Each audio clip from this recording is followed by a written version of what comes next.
I'm not going to think about her. I'm not going to think about her. I'm not going to think about her anymore. I'm not going to think about the way she looked. I'm not going to think about the sound of her voice. I'm not going to think about the way her hair smelled. I'm not going to think about how she once had a dog named Romeo. I'm not going to think about how she never cleaned her car. I'm not going to think about how she got drunk and cooked a frozen pizza with a cellophane still on it because the box didn't specifically say to remove it.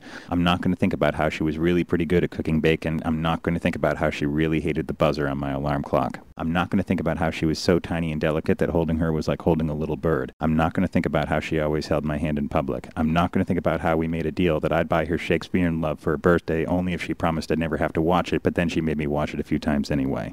I'm not going to think about how it sometimes felt like we were the only two people on Earth. I'm not going to think about how for a long time it really seemed like it was going to work out. I'm not going to think about how I found a box on my doorstep full of everything I had ever given her. I'm not going to think about whatever she may be doing right now. I'm not going to think about how she always used to call me to change light bulbs or fix door hinges in her apartment, but now she doesn't call anymore, and so she must have found somebody else to do it.